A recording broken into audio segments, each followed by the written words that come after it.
Olá a todos, sejam bem-vindos a mais uma edição do meu podcast De Frente Comigo e é uma satisfação, mais uma vez, ter a sua audiência aí do outro lado, viu? Tem muita gente que nos acompanha desde o início desse podcast, eu fico grato pela audiência. Agora você que chegou agora e ainda não é inscrito no canal, eu te convido a se inscrever, viu? Não espera acabar o episódio não, já se inscreva agora porque toda semana tem conteúdo novo, inclusive o conteúdo dessa semana, é muito importante. Todo mundo tem que parar para assistir esse podcast. A minha entrevistada, ela é especialista em direito imobiliário. Você sabia que tem muita gente que compra a casa, tudo certinho, direitinho, mas ainda assim corre risco de até perder ela?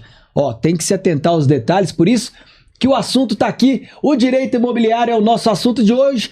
Preparado? Tudo certo? A partir de agora, é De Frente Comigo.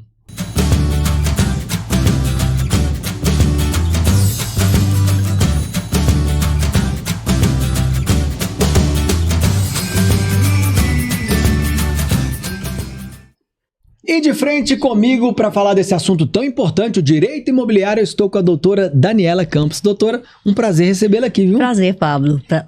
Prazer é todo meu. Fiquei muito feliz por você ter aceitado o convite e vir aqui, porque esse é um assunto que importa as pessoas, mas muita gente não busca saber mais e na hora da negociação acaba se dando mal, né, doutora? Acontece, né? Acontece muito, muito mais do que você imagina.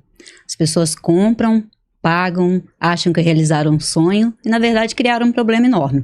E acontece demais. Bom, hoje você vai falar tudo aqui, até porque você é especialista nisso, mas antes de falar de lei, doutor, eu queria conhecê-lo um pouco mais. Quem é você fora do direito? Fala um pouco sobre você. Eu sou uma pessoa bem extrovertida, que gosto de resolver problemas, sempre gostei. Gosto de estar com a minha família.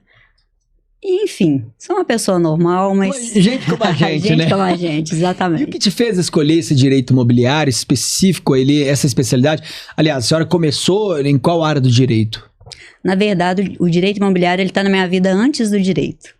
Eu sou de uma família de tabeliães, meu avô tinha tabelionato de notas, meu pai teve tabelionato de notas, eu já fui tabeliã de notas, então desde pequenininha minha brincadeira predileta era fazer escritura, fazer procuração. E fui me apaixonando.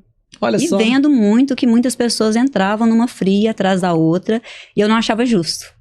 Então eu fiz o direito, me especializei nessa área e tô aí. Você falou uma coisa interessante, as pessoas realmente caem nessas frias naturalmente. E você praticamente já tem a experiência antes mesmo de ser graduada em direito. Qual que é o caso mais absurdo que você, nessa carreira sua, desde lá do tabelião que você acompanhava, você teve algum caso absurdo que você consegue lembrar das pessoas ter tomado um prejuízo grande? Tem muitos. Tem pessoas que são proprietários do imóvel e passa a procuração para uma pessoa que vende aquele imóvel para 5, 6, 7 pessoas. O mesmo imóvel? O mesmo imóvel. Que isso? Aí vai passando o contrato de gaveta, já vi um caso que uma pessoa só fez o contrato, registrou no cartório de títulos e documentos, que não valeu nada. O outro comprador passou a escritura, mas não registrou, por causa dos emolumentos, por causa do valor a pagar. Isso. E uma terceira pessoa que comprou, fez a escritura e registrou. Quando foi ver, tinha 4 pessoas donos do mesmo imóvel. E alguém ocupou esse imóvel? O proprietário, o que tinha o nome na matrícula. Olha só, gente. Meu Deus do céu. É difícil acreditar uma coisa dessa. E acontece. É porque nos contratos foi parcelado. A pessoa que pagou à vista, ela já passou a escritura, registrou na matrícula e ocupou o imóvel. Então ela teve direito. E teve pessoas que pagaram 5, 6 anos de parcela e perderam. Você tá doido. Você falou de contrato de gaveta, é um assunto importante da gente tratar aqui, eu queria detalhar sobre isso. Explica para quem não entende o que é um contrato de gaveta e detalha pra gente se vale a pena ou se de fato é uma bomba esse negócio de contrato de gaveta, viu? É uma cilada. É mesmo? O contrato de gaveta, antigamente ele valia como documento principal. Por isso hoje em dia existem tantos imóveis irregulares no Brasil. Em Minas, então, é um absurdo. O contrato de gaveta é um acordo, né? A pessoa compra pelo valor tal, está comprando um imóvel tal, da matrícula. Mas, às vezes, é parcelado, a pessoa tem que pagar tudo para depois, de fato, ser proprietário. E as pessoas, aquele contrato, ela acha que é o documento oficial, que com aquele contrato o imóvel já é dele. E muitas vezes o proprietário, que tem o nome da matrícula, ele pode passar por um processo de execução fiscal, por exemplo. e o Estado penhora esse imóvel e coloca leilão. E a pessoa que comprou e já vem pagando há vários anos, mesmo ocupando o imóvel, ela vai perder ele. Olha só, e perde mesmo. Você já viu casos da pessoa perder e te procurar desesperada? Já, vários casos. Porque não está na matrícula. Quem registra não é dono. Esse termo é bem usado, né? E é o que acontece.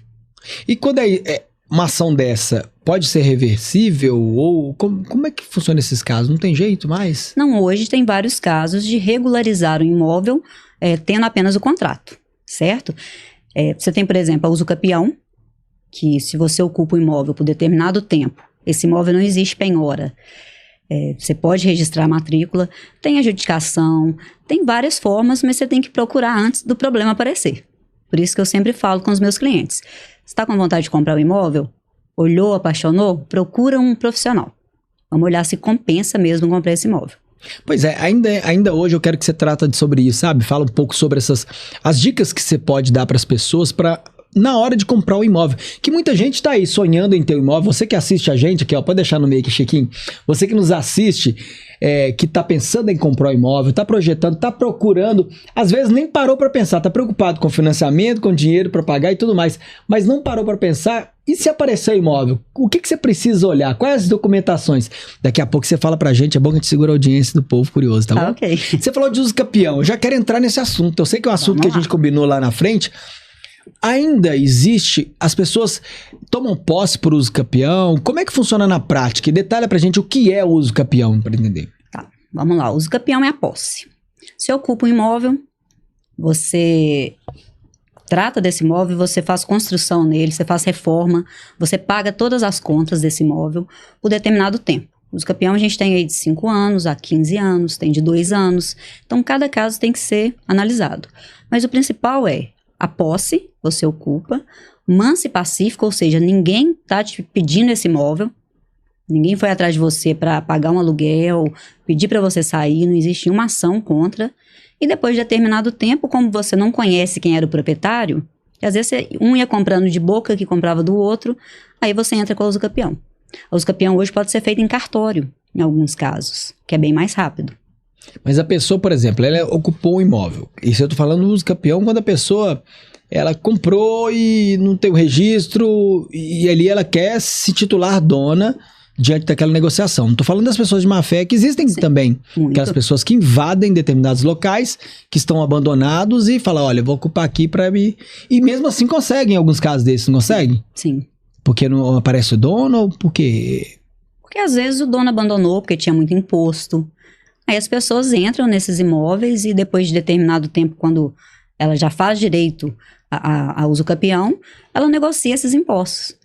E qualquer pessoa pode pedir uso capião, por exemplo? Tem uma idade específica? Tem gente ocupando o imóvel, por exemplo, a pessoa a partir de 18 anos, o menor não consegue de forma alguma, né? Você tem que ver que a partir de 18 anos tem um determinado tempo que você tem que estar no imóvel. Ah, certo. Né? Você tem que ter a posse dele. Então, se essa posse não sucedeu dos seus pais, por exemplo, uma pessoa de 18 não vai ter tempo suficiente para uso capi. Para comprovar, olha Exatamente. só.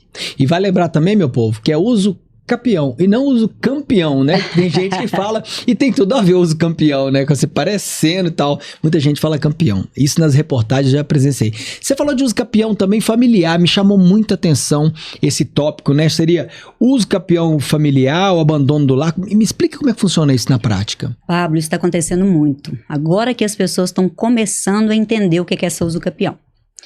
É um casal, se separa e eles adquiriram um imóvel juntos.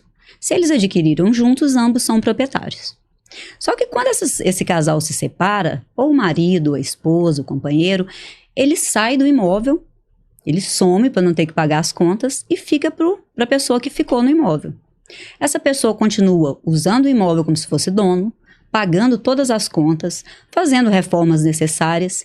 Depois de 2 anos, a pessoa pode pedir uso capião familiar. Ah, esse é o caso que você adiantou lá na frente, que com 2 anos existem casos de uso capião. É somente nesse 2 anos? Sim, só o familiar.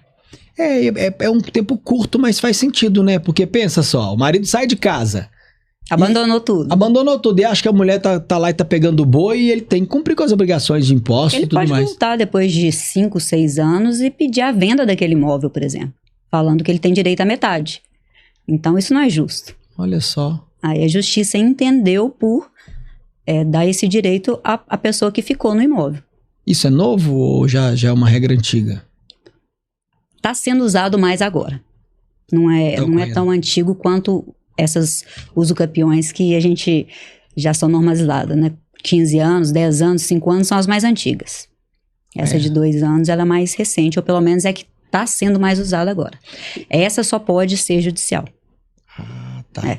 E demora, não? Uma ação dessa é rápida. Hoje, nem tanto. As ações de usucapião demoravam muito, viu? 5, 10 anos. Mas como desafogou um pouquinho o judiciário, quando passou essa prerrogativa também para os cartórios, agora a usucapião não demora tanto tempo, não. Ah, então algumas ações diretamente no cartório são todas solucionadas ali sem que necessariamente vá para a justiça? Sim. Ah, interessante. A pessoa tem a posse, os vizinhos assinam como confrontantes, falam que realmente quem mora naquele imóvel é a dona Maria, que ela mora ali há mais de 15 anos, que ela sempre cuidou da casa, reformou a casa, trata a casa como se dela fosse, e que ninguém nunca foi ali bater na porta, pedir aquele imóvel, cobrar um aluguel. Então, essa usucapião essa seria uma forma de usucapião extrajudicial. Entendi. Todo mundo junto ali comprovando a situação toda. Exatamente. Talvez tenha um título de boa-fé. O que é isso? Tem um recibo. Eu tenho um recibo que eu comprei aquela casa e o proprietário some, depois ele morre. Quando morre é outro risco do contrato de gaveta. Se a pessoa morre e o imóvel não está registrado no nome dela, esse imóvel vai para o inventário. E aí a gente não sabe a boa-fé dos filhos, dos herdeiros. Ah, verdade, que aí pode ser que até desconhecem a operação, de certa forma, né? Sim. Porque a pessoa não está aqui mais para comprovar. Mas existe aqueles contratinhos de compra e venda, uma coisa que eu quero te perguntar também. Muita gente ainda usa interior, loteamento, quando a pessoa compra e sai fracionando, e existe aqueles contratinhos de compra e venda. Aquilo ali também é furada, né? É risco, não é isso? Como seria isso? Tudo tem que ser analisado, Pablo. Às vezes o loteamento ainda não foi finalizado, não foi registrado. Aí ainda é comum, principalmente no interior, já demarcar os lotes e vender. Mas assim, cada caso é um caso. Tem que ver se é uma empresa séria, se essa empresa já faz jus a esse tipo de negócio há muito tempo. É o que eu falo, você tem que procurar um advogado antes de comprar um imóvel. Verdade, nós vamos tratar disso daqui a pouco. Certa vez eu fiz uma reportagem, uma região, até aqui em Belo Horizonte, mais de 100 famílias já compraram aquele terreno, foram comprando um loteamento e tal. Elas já moram há mais de 20, 30 anos naquele local. E, de repente, surgiu um herdeiro, surgiu alguém que teria posse daquele imóvel. É possível reverter isso? Com 30 anos que a pessoa mora e a pessoa não tem documento nenhum, só o compra e venda da época. É uma causa difícil? O que você pensa sobre isso? Eu sei que tudo tem que ser analisado, calma, vai lembrar aqui, você não está ciente de todo o processo, mas estou falando a questão hipotética, assim, porque a pessoa está lá e ela ficou insegura, as famílias ficaram inseguras. Poxa, 30 anos, 40 anos que eu moro aqui e agora apareceu um tal que é dono desse negócio, mas eu paguei na época, e aí? Seria uma boa briga, para no mínimo essas pessoas ganharem uma indenização. Mas se o proprietário da matrícula, ele entra com uma ação de emissão na posse, que seria essa, porque ele não tem a posse, mas o imóvel é dele. E se ninguém dessa turma, dessas famílias que estão no imóvel, se ninguém entrou com uma ação de usucapião, ou não registrou esse contrato, no mínimo autenticou, né, reconheceu a firma de quem assinou, aí é mais complicado. E provavelmente esse proprietário não pagava imposto, porque senão... Talvez pagava. Existem muitos imóveis irregulares, regulares, né, que realmente a pessoa tem tanto imóvel que vai deixando ali e ao que vê está invadido. Eu queria ser essa pessoa com tanto de imóvel para até esquecer de pagar sem ver, imagina só. Você tá doido? Tem até conferir se eu paguei IPTU lá de casa esse ano. Ô, doutor, agora nós falamos desse contrato de compra e venda, beleza, bacana. Eu voltar agora no usucapião, que eu fiquei uma dúvida. Por exemplo, imóvel familiar. Tá lá, o filho que mora na casa dos pais faleceram, o irmão mais novo ficou lá. Tá desempregado, não trabalha, que raio daqui é menino, fica lá. Mas já é velho. Exemplo. Sim. Qualquer semelhança é mera coincidência com você que tá assistindo esse podcast, tá? E a família tem direito daquela casa, não foi feito inventário ainda, nem nada. Esse jovem que mora lá, 5, 10, 15 anos, ele tem direito a entrar com o usucapião? Ele é Sim, mas herdeiro. É um usucapião contestável, né? Mas ele é herdeiro, por exemplo, ele teria que dividir com a turma toda, não? É porque na usucapião, a gente precisa avisar o Estado, o município e o governo federal que você está na posse daquele imóvel que você quer regularizar ele. Então, quando essas cartas chegam, muitas das vezes, quando acontece essa contestação, o Estado pode falar, ué, você quer usucapião porque você não vai pagar imposto, mas você tem que me pagar o ITCD do inventário. Ah, esbarra. Agora, se os irmãos sumiram, eles não vão fazer parte do inventário, não foi aberto inventário, você comprova que você só que cuida da casa, você é o único herdeiro, ou talvez os outros herdeiros morreram. Então, para não ter que fazer vários inventários, a pessoa pode sim entrar com usucapião especial, ou familiar, né? Mas é que então eu entendi que, na verdade, o Estado vai, nessa operação de tentativa do usucapião, vai entender que ali teve um inventário que não foi feito. Vai barrar. É difícil, tá? Mas pode acontecer. Se for um imóvel de grande valor, por exemplo. Por isso que sempre é avisar, tanto no inventário que é feito em cartório, quanto no inventário judicial, esses 3 entes, eles têm que ser avisados. Para falar que não tem nenhum interesse, talvez é um imóvel que está penhorado, talvez é um imóvel que está hipotecado, talvez é um imóvel que é tombado. Então, se o município, estado ou união tem interesse, aí o usucapião pode não funcionar. Rapaz, doideira esse negócio, hein? Esse mercado é bem detalhado. Vamos entrar um pouco nessa parte que a gente estava falando sobre a questão de orientação das pessoas. Um dos requisitos mais importantes para quem quer comprar um imóvel, o que seria a primeira coisa que essa pessoa tem que olhar antes do preço, vamos falar assim? Ela tem que ver quem está vendendo para ela, se realmente é proprietário. Se é o proprietário, vamos investigar, vamos jogar no Google ali, ver se aquela pessoa tem alguma ação de execução. Porque às vezes nesse trâmite, enquanto está transferindo, se a pessoa tem várias ações de execução, esse imóvel pode ser penhorado no meio do caminho. Então, o certo é sim, mesmo que você compre numa imobiliária, eu já vi muito, a imobiliária quer vender, o corretor quer vender, o trabalho deles, lógico, mas procura um advogado especializado, faz uma dupla diligência na documentação, para ver se está tudo ok, porque muitas vezes você lê o contrato, ele está lindo, é o que você acordou. Você vai pagar, você vai dar um sinal, você vai pagar parcelado, mas você pesquisou a pessoa que você está comprando dela? Você olhou a matrícula? Porque, às vezes, imóvel irregular não é só aquele que o nome... Às vezes, o nome está na escritura. Está registrada a escritura. Só que lá na matrícula consta que é um lote de terreno. E você está comprando uma casa. Então, depois você ainda vai ter essa despesa extra de ter que regularizar essa casa. De conseguir o habite, de fazer o projeto. Então, por isso que é importante sempre a consulta de um profissional. Olha só, eu não imaginava. De fato, isso. Se consultar a matrícula, vai ver qual a real situação da casa. E se a casa tiver um progresso de construção avançada, isso impacta lá na hora de transferir. Quem compra, vai pagar mais. Olha só, qual outro fator que você acha importante também nessa pesquisa, nessa análise para quem quer comprar o primeiro imóvel ou comprar uma casa? Pesquisar mesmo o imóvel, ver se é o que você está comprando. Às vezes você está comprando um lote e está pagando por uma casa. É pesquisar a pessoa de quem você está comprando. Várias pessoas não sabem a diferença de contrato, escritura e registro. Ah, é boa, bem verdade. E muitos pecam aí. Porque a pessoa mais humilde, muitas vezes, ela tem um contrato ali, é o sonho da vida dela, e ela assinou aquele contrato, pegou a chave, achou que tá ok, tá lindo, o imóvel é meu. Aí ele pode perder. Muitos fazem um contrato para formalizar, depois fazem escritura. A escritura é o quê? É esse acordo público, porque ele é feito em cartório, no tabelionato de notas. Então, lá também vai ter os mesmos termos do contrato. Certo? Comprou de tal pessoa, pagou tanto, estou passando a escritura.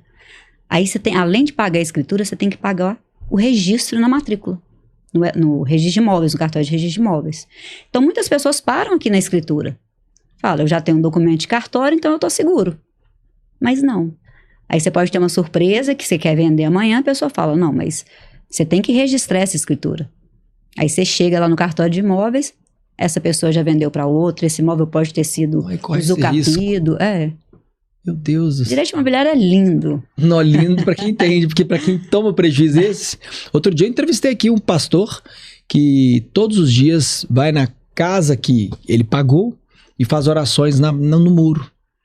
Ele comprou a casa, deu o valor, mas o proprietário não saiu da casa. Está alegando que o filho vendeu, negociou, enfim, diversas desculpas. É triste ver as famílias tomando prejuízo por não buscar conhecimento, né, doutora? Exatamente.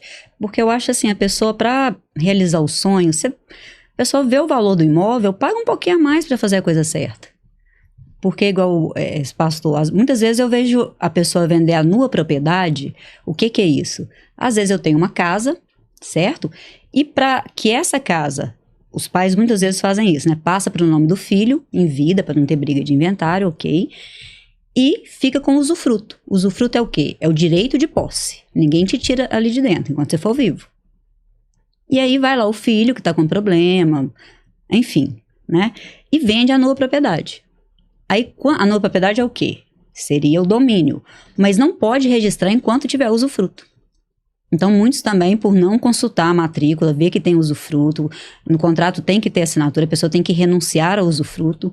Então, tem muito problema assim também.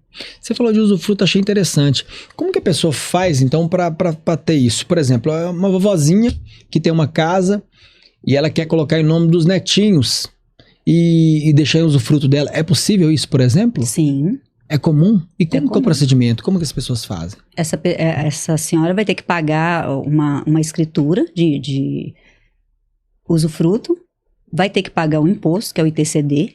O ITCD é pago no Estado, mas a pessoa vai estar garantindo que aquele imóvel é dela enquanto ela for viva. Porque às vezes tem um neto mais maluquinho ali, que quer vender, né? Ou tá todo mundo passando aperto, quer mudar, aí não pode. Enquanto a pessoa for viva, o direito de uso daquele imóvel é dela. E é muito comum esse tipo de ação de usufruto? Sim. Ou as pessoas não pensam nisso porque tem que pagar taxa enquanto tá viva? Eu vejo que, você acredita que antigamente isso era mais comum? Era mais comum? Era mais comum. Hoje em dia as pessoas usam pouco, tem várias cláusulas que a gente pode usar, que não pode vender o imóvel, que não pode comunicar o imóvel com o parceiro, que esse imóvel não pode ser penhorado. Várias dessas cláusulas que a gente fala, pode constar numa escritura, pode constar num contrato. Isso tudo é feito em cartório? Para ter certeza, sim. Você pode fazer o contrato, lógico, mas o contrato não vai te dar a segurança que a escritura e o registro te dão. Ah, tá. Então, de outras formas, é mais seguro, né? Com certeza. Até porque você já está fazendo, então vamos fazer direito. Já tem a intenção de fazer, né? Exatamente. Agora, você fala muito de matrícula. Muita gente que está acompanhando, talvez aí, como é que eu olho a matrícula? Matrícula é o registro daquela residência no município. Como é que é? Me explica pra gente, pra quem está assistindo, o que seria a matrícula de uma casa. A matrícula vamos fazer Quando o seu filho nasce, você tem que registrar ele no cartório. Sim. Quando o imóvel surge, aonde que a gente registra? É no cartório de imóveis. Isso é a matrícula. Primeiro ele nasce como uma transcrição, aí só fala que existe o imóvel é em determinado lugar. Aí depois, quando muda a titularidade, essa transcrição vira matrícula. Aí o que é isso? É a história do imóvel. O imóvel ele nasceu quando? Esse imóvel ele foi transcrito no cartório em 1940, como se fosse uma certidão de nascimento. Aí depois esse imóvel, a Daniela vendeu para o Pablo, que vendeu para a Maria, que vendeu para... Então tem tudo. Se esse imóvel tiver alguma penhora, alguma hipoteca, vai estar na matrícula. Muitas pessoas às vezes vão no cartório de notas e pedem a escritura. Cópia da escritura. A cópia da escritura não conta a história do imóvel. Ela só fala que naquele momento aquele imóvel poderia ser transmitido. Mas é a matrícula que vai te contar toda a história. E para consultar essa matrícula, quem está comprando o imóvel? É através do advogado? Não, a matrícula é público. Você tem que descobrir, você vai dar, talvez a pessoa não sabe o número da matrícula, né? Isso. Mas quando você for comprar um imóvel, se a pessoa for leiga, não tiver condição de pagar um advogado, vai num cartório de imóveis, aí você pode ir em qualquer um, que eles vão te dar informação. Pelo endereço, em qual cartório de imóveis que aquele imóvel específico está registrado. Até porque são mais de 10 aqui em Belo Horizonte. Mas qualquer uma que a pessoa for, ele vai indicar o cartório certo. Qualquer um pode chegar no cartório e pedir a matrícula desse imóvel. Aí arrisca a pessoa ler e não entender. Mas já vai ter um documento ali que vai ver quem é o dono, se pode vender, se o imóvel está quitado, se ele está financiado. Porque muita gente faz alienação, até paga, mas depois não dá baixa. Acontece. Então não registra. E para essas pessoas, por exemplo, existe uma... Como é que funciona o trabalho do advogado imobiliário, por exemplo? Ele faz uma consultoria, ele acompanha esse cliente do início ao fim, por exemplo, eu quero comprar uma casa. Estou pesquisando, achei a casa e agora é a hora de comprar. Como é que seria a contratação do advogado para assegurar tudo isso? Seria uma espécie de consultoria? Como é que seria? Sim, seria uma consultoria. Você vai entregar na mão do advogado, é o que você falou, você vai discutir valores, mas documentação é o advogado que vai fazer para te dar certeza. Vai olhar se existe alguma pendência, se o imóvel está livre e desembaraçado, o que é isso? Não tem nenhuma penhora, a matrícula dele está limpinha, é só transmitir realmente. E o advogado imobiliário, ele é muito mais consultado, digamos assim, quando tem um problema, para regularizar aquele imóvel. Então, às vezes, chega lá, a pessoa fala, eu sou dono, outro fala, eu também sou dono, a gente tem que começar a analisar documento, às vezes já tem ação oposta de reintegração de posse, ou a pessoa querendo uso capião. Então, o advogado vai ver ali, estudar desde a matrícula mãe, que a gente fala, que é aquela primeira, a gente vai estudar para ver quem de fato tem o direito. Entendi. Agora, você falou de família e tudo mais. Hoje eu acho que um grande imbróglio das famílias é a questão do inventário, né? Porque a grande maioria não faz inventário em vida, né? Existe a possibilidade de fazer inventário em vida? Não o inventário em si, né? O inventário é pós-mortem. Sempre pós-mortem. Sim, mas tem como você transferir os imóveis em vida, sim. Você pode fazer, muito é falado da holding, e eu acho que é um assunto para outro bate-papo nosso. Mas você pode fazer essa sucessão através de holding, você pode fazer doação. Aí muitos falam que existe aquela lei que você não pode doar mais da metade, porque a metade obrigatoriamente tem que ficar com os sucessores, com os herdeiros. Mas se eles anuírem, vamos supor que eu tenho 4 casas, tá? E a pessoa tem a esposa e 3 filhos. Desde que todos assinam e sejam maiores, ele pode doar uma casa para cada um em vida. Evita muita dor de cabeça. Mas isso, por exemplo, ele pode também decidir qual casa para cada um. Não necessariamente tem que dividir de forma igual, é dele. Aí é o problema no inventário, que no inventário vai dividir, vai ser um condomínio. Todos vão ser donos das casas. Então aí já vai mais uma dor de cabeça, na hora de ter que separar. Ou para vender, todo mundo tem que assinar. Então, hoje em dia, o pessoal está fazendo a sucessão muito em vida. Em vida, né? E tem idade, por exemplo, o idoso tem lá seus 80 anos, ele responde ainda por si, se for, por exemplo, fazer a partilha em vida? A doação? Se ele for lúcido, sim. Existe uma idade máxima? Não, tem pessoas de 90 anos que estão mais lúcidas que eu. Não que eu seja doida, mas... né? Mas assim, não tem. Tem que ser um médico especializado, né? Que vai constatar que aquela pessoa está viva. Às vezes pode pedir outorga na justiça, porque talvez o juiz queira ver se realmente uma pessoa de 90, sei lá, 100 anos, ela está lúcida. Mas não é uma coisa complicada. Eu achei que tinha uma idade que o idoso não responderia naquela questão. Não existe isso não, né? Já ouvi falar que era, passou de 80 anos, já não tem a mesma... Por exemplo, tem uma namorada. O idoso arruma uma namorada de 19 anos. Ele tem 80. Ele pode fazer uma doação para ela tranquilamente? Se for a metade que não é necessária, se você tem, sei lá, 100 mil reais, 50 mil reais você pode doar para quem que você quiser. Você pode doar para um hospital, você pode doar para pet, para o seu pet. Os outros 50 mil não. Automaticamente tem que ir para os herdeiros. Agora, talvez você está confundindo esse idoso que tem a namorada. Para ele casar, o regime de casamento dele, ela não vai ser herdeira. Ah, não pode? Não, ele tem que casar necessariamente na separação total de bens. Então, no caso de amanhã, a novinha querer um outro, né? Isso. Ela não... Mas isso a lei entende porque ele tem 80 anos? Sim. Ah, então entrou no 80 anos. A minha dúvida regime era obrigatório, A partir de qual idade? A partir de 80. É 80 mesmo? Olha só, não sabia disso. 65, alguns cartórios exigem laudo de sanidade. Mas quando vai passar um imóvel mais caro, por um valor menor, que existe, às vezes está compensando uma dívida, então os cartórios, para se resguardarem, pedem o laudo, mas você pode ter 70 e você ir no cartório, se vê que você está lúcido, não precisa. O próprio tabelião, ele tem fé pública, né? Então, se ele conversou com você ali um pouquinho, te entrevistou, e viu que você é lúcido, e aí você pode passar a escritura. E aí, você como advogada, na sua experiência, em vários casos, família ainda sempre tem problema, né? Mesmo com o inventário, acontece muita coisa ou não? Porque você falou, o inventário é tudo certinho, direitinho, né? Mas tem sempre um BOzinho? Sempre. É mesmo? Assim, não sempre, mas a gente já vi muito briga de irmão. Às vezes um irmão dirige a empresa da família e que realmente, quando tem um inventário, são partes iguais. Então, se resolveu em si vida, né? Então, ele trava tudo, porque esse irmão que era mais presente, às vezes ele é o inventariante. Aí, ele que vai tomar conta do dinheiro ali, vai pagar as contas, vai pagar os impostos. E os outros, às vezes, não concordam em pagar igual, querem prestação de conta o tempo inteiro. Às vezes, você não consegue citar alguém que mora fora. Já vi pessoas que se furtam mesmo dessa intimação para não resolver o problema. Para deixar enrolar. Tem inventário aí de 20 anos, 30 anos. Pendente por burocracia entre eles mesmo. Exatamente.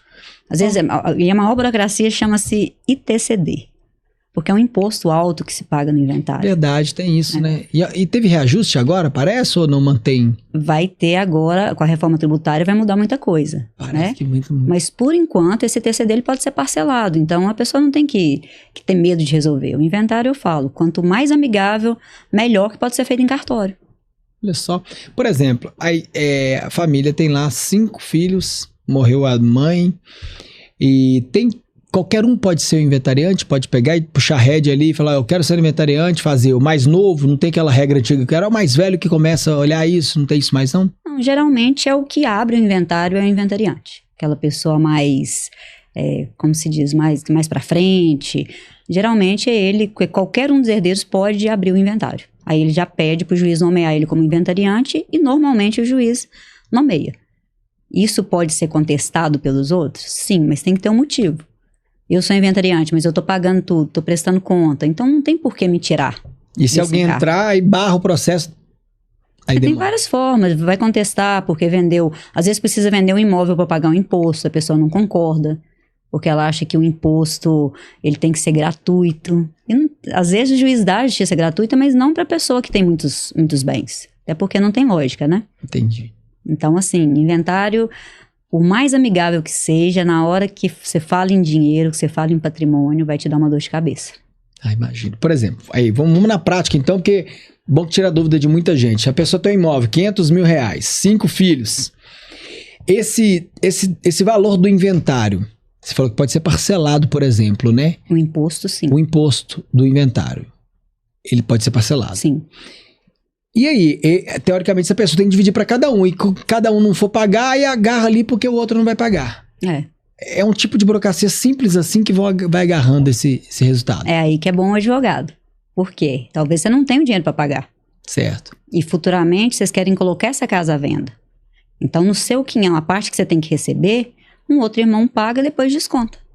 Então o advogado acaba mediando esses conflitos ali também, que já é uma boa iniciativa. Porque são conflitos que dá para ser resolvido. Não sei se não tem inimigo, né? Então tem irmãos que são inimigos. Tem família que tem aí isso. Aí trava mesmo por pirraça, aí esses demoram. E tempo de inventário para fechamento disso tudo, geralmente é burocrático, demora muito? Não, quando tá todo mundo de acordo com o que vai ficar, com a parte de cada um, você faz em cartório. Você faz o inventário hoje em uma semana. Uma semana é concluído o inventário? Que legal. Se você tiver toda a documentação, é lógico que depende de você conseguir todas as certidões, todos os imóveis. Mas aí você faz a minuta, o advogado faz a minuta, leva no tabelionato de notas, já lavra a escritura, vai todo mundo lá, assina, tá pronto. Uma família. Tem uma família que tem lá, morava uma senhora, e aí de repente o filho de uma senhora constrói uma casa ali dentro e mora. Um exemplo. Essa senhora morreu, o filho morreu antes dela, e a família do filho mora lá ainda. Essa família tem direito de uso capião? A esposa, por exemplo? Sim. E ela pode falar, não saio daqui e a casa vai ser vendida para cá e eu quero permanecer aqui. Ela tem esse direito? Ela vai pedir uso capião daquela área, e nesse pedido de uso capião ela já vai pedir para desmembrar. Para separar a área dela. Ela não vai ter direito à casa inteira. Mas aquela área que ela construiu, que ela mora há vários anos, isso aí ela tem direito. E ela sendo viúva desse filho que faleceu, ela pede o direito do restante. Ela tem direito só naquela área que ela fez o uso capião. Não. Ela ainda pode ganhar no inventário do que sobra? Se o filho ele é herdeiro, automaticamente esse direito vai para os filhos e vai para ela. Então, além de ganhar o uso capião daquele espaço, ela ainda pode ter direito ao... Sim. Olha só, hein? Mas aí vem a parte Claro, da negociação. tem toda Né? Se os outros filhos falarem que não, aí ela pode, para eles não contestarem o uso capião, ela pode abrir mão dessa parte dela na casa. Até porque ela já tá ficando com uma área ali. É que senão bloqueia pra ela também. Exatamente. Aí vai virar uma briga eterna. Eterna. É. Eu falo porque eu tô dando exemplo de um lugar que eu sei, assim, que eu acho que vai dar... Né? Vou te indicar o cliente em breve, tá? Se prepara. Será que é mesmo que eu tô pensando? Se prepara, em breve tem o cliente. Se bobear, já é meu cliente. Hein? Pois é. Ó, deixa eu falar o seguinte, nós estamos indo bem aqui, acredito que quem tá nos assistindo tá gostando. Ó, se por acaso eu perguntei alguma coisa aqui que você se conectou, dê um joinha, tá? Dê um joinha aqui que é importante você dar seu like. Agora tem uma questão que você não ouviu nesse bate-papo, escreva aqui nos comentários, escreva essa questão, essa dúvida, essa pergunta, que depois a doutora Daniela vai ler a sua pergunta e te dar uma resposta também que é muito importante, tá bom? Não deixa não. Agora, já te dei essas opções, agora a opção que eu te dou é para se inscrever no canal. Se você ainda não é inscrito, se inscreva nesse canal, porque toda semana tem conteúdos importantes, assim como esse, tá bom? Então, fica com a gente aí, que tô gostando desse bate-papo, acredito que você também. Ô, Daniela, o seguinte, todo podcast tem um quadro, e no seu quadro não é diferente, então Sim. Quero fazer um bate rápido com você aqui no nosso quadro Segurança ou Risco. Bora lá? Bora lá. Roda aí, Chiquinho, Segurança ou Risco?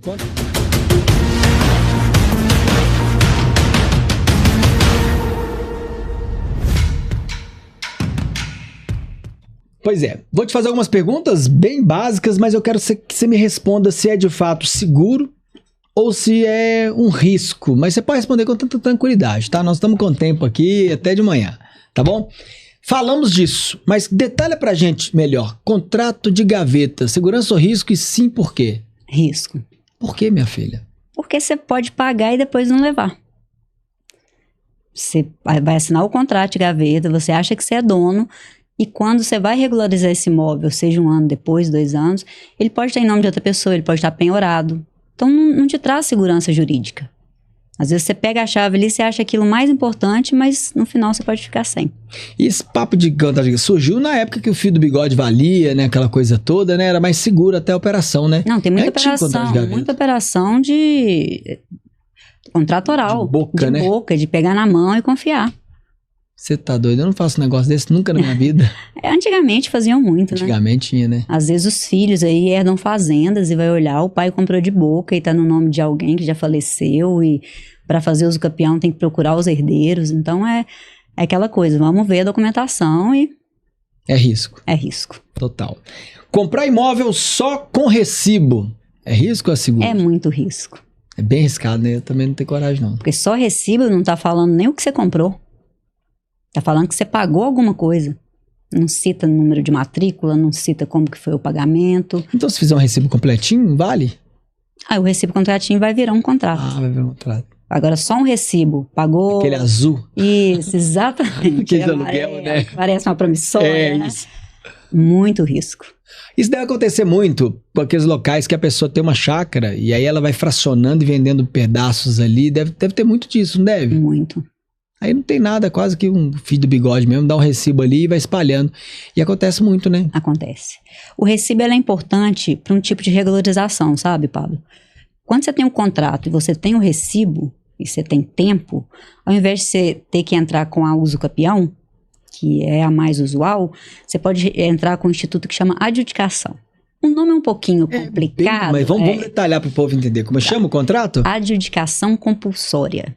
Nome técnico esse. É o nome, eu detesto falar o juridiquês, tá? Vamos popularizar isso aí. Popularmente é como se fosse um uso capião mais simples. É como se você fosse passar aquele imóvel para o seu nome, você fosse registrar ele só com esses contratos. Porque você tem um título de boa-fé, na verdade a adjudicação seria isso. O título de boa-fé é o quê? Você tem um contrato e um recibo que foi assinado pelo proprietário. Sim. Então você tem um título de boa-fé que você vai levar no cartório, vai levar para o advogado, na verdade, para o advogado levar no cartório, e se de fato a pessoa que está no contrato e que te deu o recibo for o proprietário, e essa pessoa já faleceu, ou você não tem contato nenhum porque você comprou há muito tempo, aí você vai resolver de uma forma bem mais rápida que a usucapião. Porque não tem que avisar os entes públicos, então é uma coisa bem mais rápida. Boa, só o nome que é difícil. Exatamente. O resto agiliza, né? Mas se um advogado falar esse nome com você, fica feliz que tá tudo vai certo. resolver. Ó, vamos lá então, imóvel sem escritura. Comprei um imóvel sem escritura, é risco ou é seguro? Muito risco. Eu imaginei. Hoje só tem pergunta de risco aqui pelo visto, viu? Porque escritura é tudo, né, doutora? Não tem jeito. E até com a escritura, você corre o risco. Ah, é mesmo? Sim. Se você não registrar a escritura, vai que passa a escritura para mim também, eu vou lá e registro na frente. Ah, verdade. Então, não esquece. Quem registra não é dono. Quem não registra não é dono. Então a pessoa tem que ficar ligada, porque é muito mais fácil. Pô, tá aqui a escritura na minha mão, toma aqui, quase que entreguei na sua mão, você acha que é seu. Que aquele documento já finalizou ali a transferência e não. O dono é quando tá lá no cartório de imóveis, você foi lá, levou a escritura, eles te entregaram a matrícula que a gente já falou aqui. Isso. Seu nome tá lá, aí você pode ficar tranquilo. Por isso a importância de você ter um advogado para te acompanhar. Tem gente que é muquirana, quer comprar casa, consegue a casa até no preço bom, mas na hora de encerrar, fazer o fechamento, dá um mole danado e não pega uma consultoria com o advogado. Exatamente. Isso é importante. Eu tô aprendendo na minha vida que buscar ajuda é muito importante. Sério, em várias áreas dela, sabe? A gente às vezes economiza, vou falar no popular, uma economia porca às vezes, que deixa prejuízo e satisfação lá na frente. Tem gente que pensa errado assim, igual eu pensava antes. Mas não vamos mudar a mentalidade do povo até com esse podcast, pra ter certeza disso. Vamos sim. Ó, terreno herdado sem inventário. Eu quero comprar, e aí, você acha seguro? Risco. Mas tem soluções.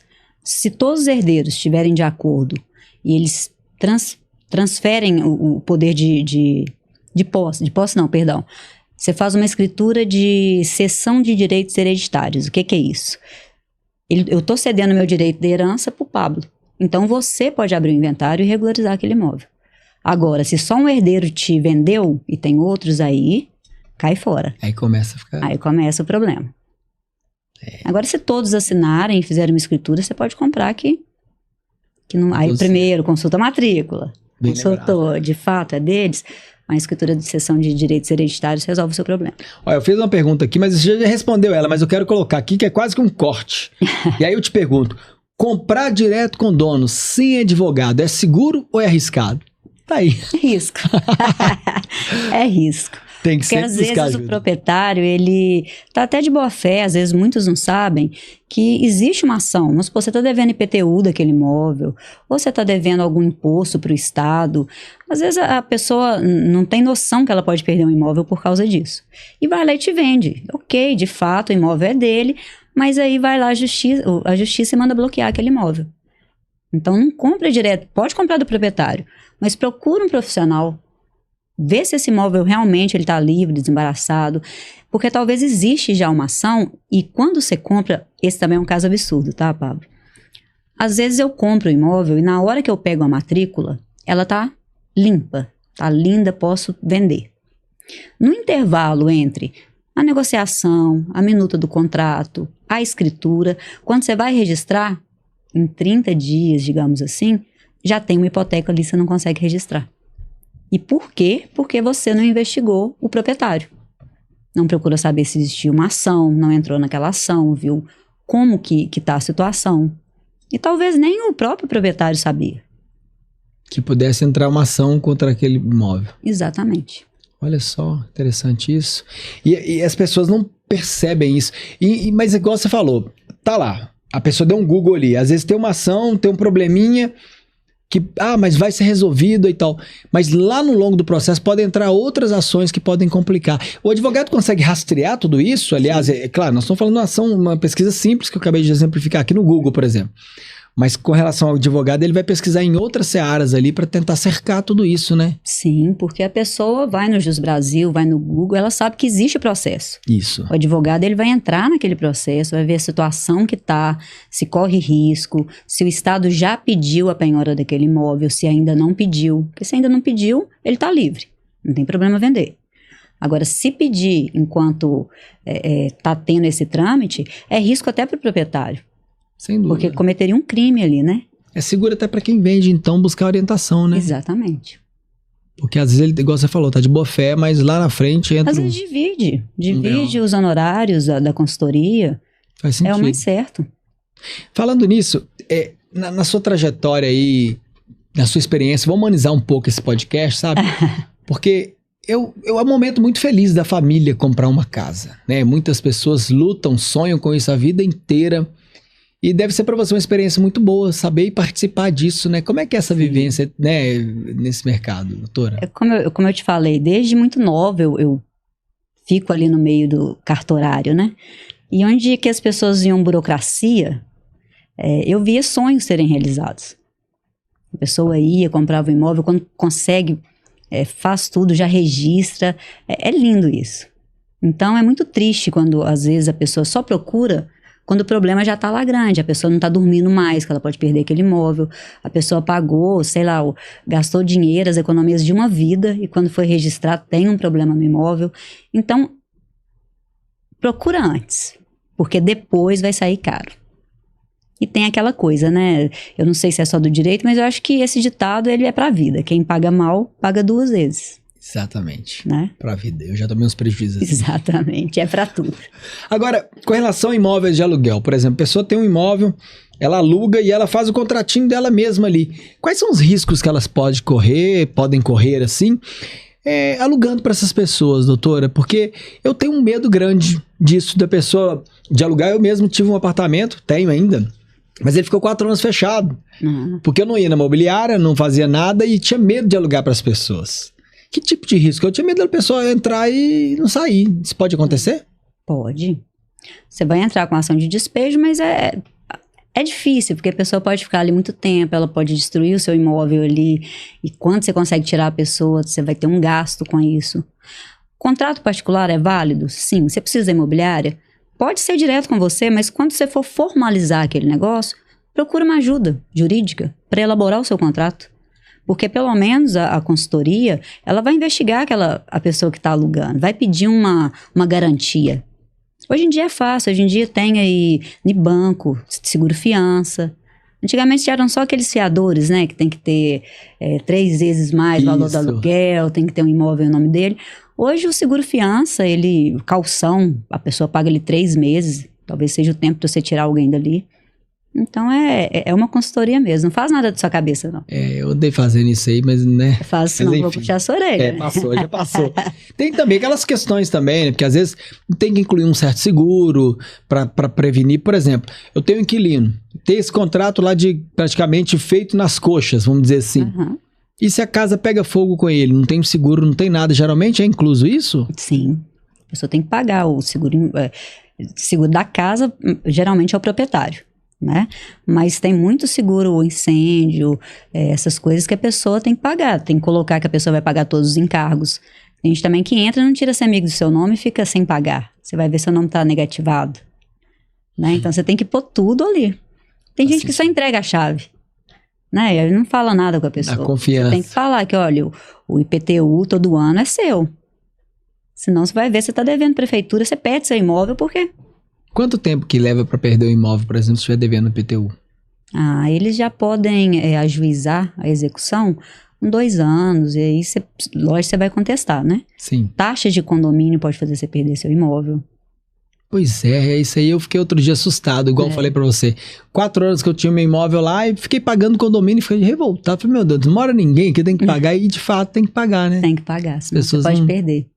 E condomínio também é um negócio que é dor de cabeça danada. Nossa, muito.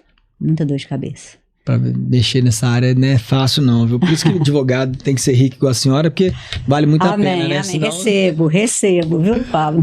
Doutora, nós estamos quase caminhando aí pro nosso reta final do podcast. Eu queria que você pensasse, sabe, numa mensagem que você pudesse dar para as pessoas, não só para conscientizá-las com relação a decisão aí de comprar um imóvel e buscar uma ajuda. Não é vendendo seu peixe, não. É realmente mostrar para elas que podem ser evitados alguns erros, né? Que podem prevenir algumas ocorrências que vão dar dor de cabeça, né? Que eu acho que é uma mensagem que você poderia deixar para essas pessoas. Pensa aí enquanto eu vou dando um recado pro povo aqui, pode ser? Claro.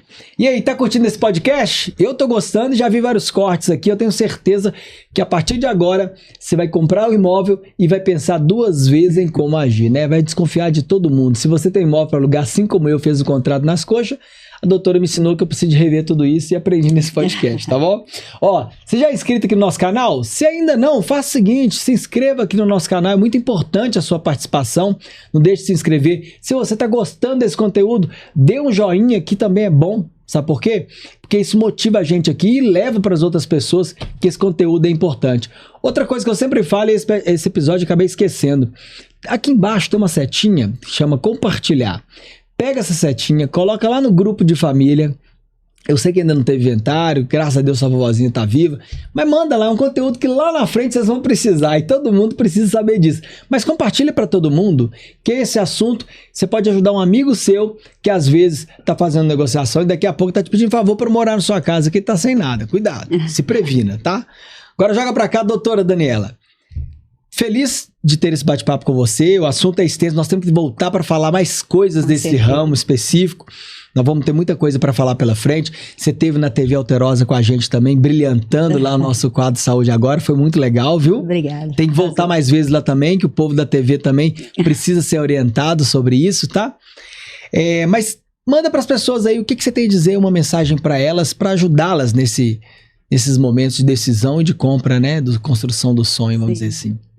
Então, pessoal, se vocês têm esse sonho de comprar um imóvel ou mesmo de regularizar ele, talvez você já mora há muito tempo e ele não está no seu nome, procure um profissional, pode me chamar aí que a gente tirar as dúvidas e não deixe esse sonho virar uma dor de cabeça, não. Não só para você, como também para os seus filhos ou para as outras pessoas, tá bom? Tamo junto aí. E para quem está nos assistindo e queira conversar com você, já tirar algumas dúvidas, tem um contato? É esse do Instagram? Coloca aí, Chiquinho. Aí, Daniela Campos, esse é o contato do seu Instagram lá? Isso, exatamente. @CER_estratégia jurídica? Exato. É só mandar pra lá que você vai dar o feedback do povo. Sim, eu respondo rapidinho, hein, gente? Ó, gostei. Já manda agora, quero ver se você vai responder agora então, tá bom? Doutora, muito obrigado, viu? Agradeço demais a sua disponibilidade. Volte mais vezes, tá bom? E pode ter certeza que em breve eu vou te ligar, que eu tô cheio de dúvidas. Você percebeu que foram dúvidas pessoais aí, né? Sim, sempre tem. Sempre tem, mas obrigado. Pode ligar que tô sempre à disposição. Foi um prazer, tá? Valeu. Muito obrigado por me receber aqui. Tamo junto. Até a próxima. É isso aí, meu povo. Nosso podcast tá ficando por aqui. Agradeço demais a você que nos acompanhou até agora. A você que assistiu pela metade, talvez não esteja vendo aqui, mas eu agradeço também, que já passou. Ó, se ainda não é inscrito, se inscreva. Não deixe de se inscrever. Participe conosco. E compartilhe esse podcast, tá bom? Manda pra todo mundo. Mais uma vez, muito obrigado. E se lembre sempre, meu povo, ó. Onde Deus passa, nada embaraça. Até a próxima.